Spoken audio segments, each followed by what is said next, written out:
अरे बनवा में बोले काली कोयलिया, ओ बनवा में बोले काली कोयलिया, अरे मनवा में बोले मोरी हो, ओ मनवा में बोले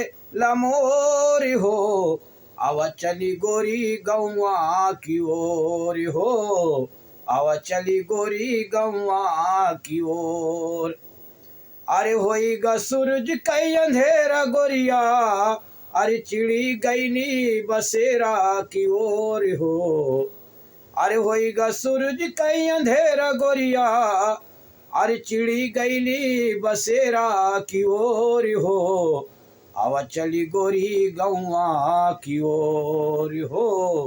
आवा चली गोरी गौवा की ओर। अरे बनवा में बोले काली कोयलिया, अरे मनवा में बोले मोर हो, आवा चली गोरी गौवा की ओर हो, आवा चली गोरी गौवा की ओर।